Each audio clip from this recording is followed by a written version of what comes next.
Hi there.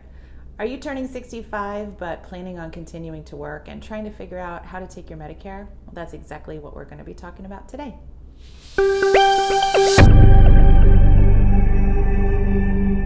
Hi there. My name is Jo Hutchison. I am a Medicare health and life insurance agent with Founders Life and Health. And I specialize in Medicare consulting with clients on how to work their Medicare, how to take Medicare that works best for them, and more importantly, how to use the benefits that you have. A lot of people that have Medicare aren't using all the things that are available to them. So today we are talking about if you are continuing to work after the age of 65, what's the best path to take. And the way I see it, there are two options. So let's talk about option number one. Option number one is to stay with your employer's group coverage after you turn 65. Now, there's a couple other things that you can do with that. But if you have good group coverage currently and you're happy with it, then it might be a good idea to just go ahead and stay with your group coverage.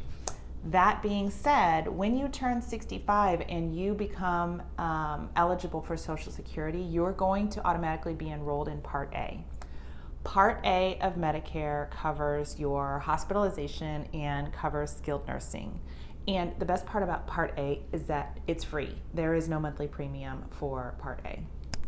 I shouldn't say free, it's no cost. So Part A, no cost. So that could dovetail with the group coverage that you already have.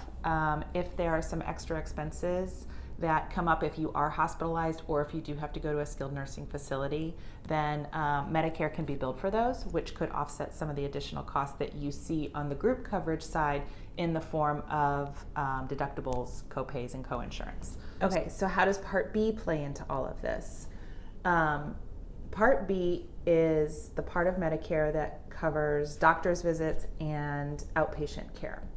The thing about Part B is that there is a monthly premium associated with that. So if you have group coverage, you are probably not going to want to you're not going to want to take Part B, which is fine. But there's a couple things you need to keep in mind if you are opting out of Plan B. Two things, in fact. One is there are only certain times that you can enroll in Part B. So it is super important that your group coverage is what is considered creditable and current for you to basically have an excuse to not enroll in Part B. They're going to want you enrolled in Part B if your group coverage is not creditable and current. And what does that mean? Creditable means that your group plan is, your employer has a legitimate group plan and has at least 20 employees.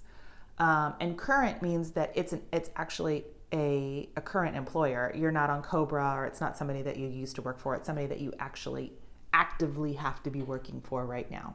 So if your coverage, if your group coverage is creditable and current, then there won't be a penalty for you holding off on taking Part B. So I highly recommend contacting your HR representative and finding out from them, just making sure that the coverage that they're offering is creditable and current. The other thing to keep in mind is the timing on when you plan on taking Part B.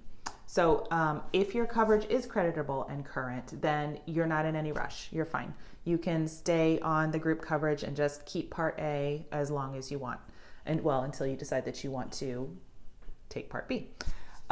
Once you decide that you are going to come off of your group coverage, then you will have an 8-month period to get signed up for Part B.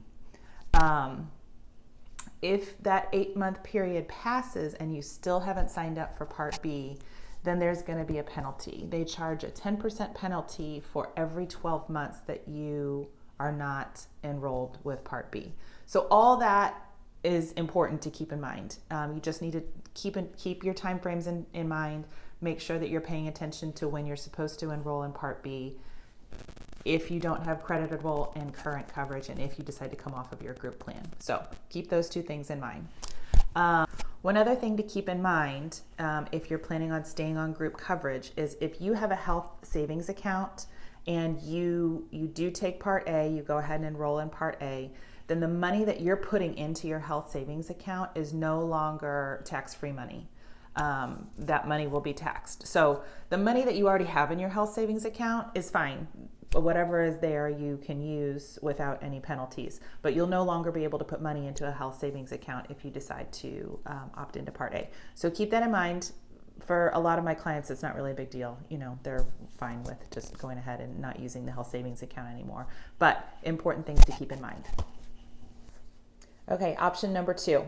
If you are planning on continuing to work and trying to figure out Medicare, is to just go ahead and take Medicare. So you'll get yourself enrolled in Part A and Part B, and then from there, you'll need to disenroll from your group coverage. So that would involve getting in touch with your HR director and having them disenroll you from that.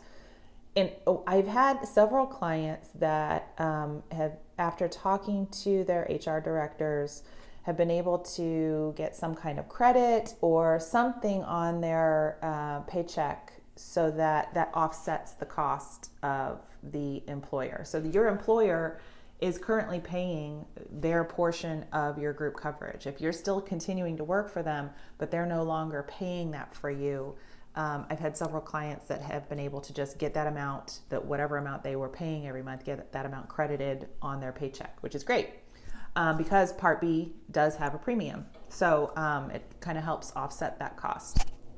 Really important thing to keep in mind with Part A and Part B is that there are a lot of things that are not included in that.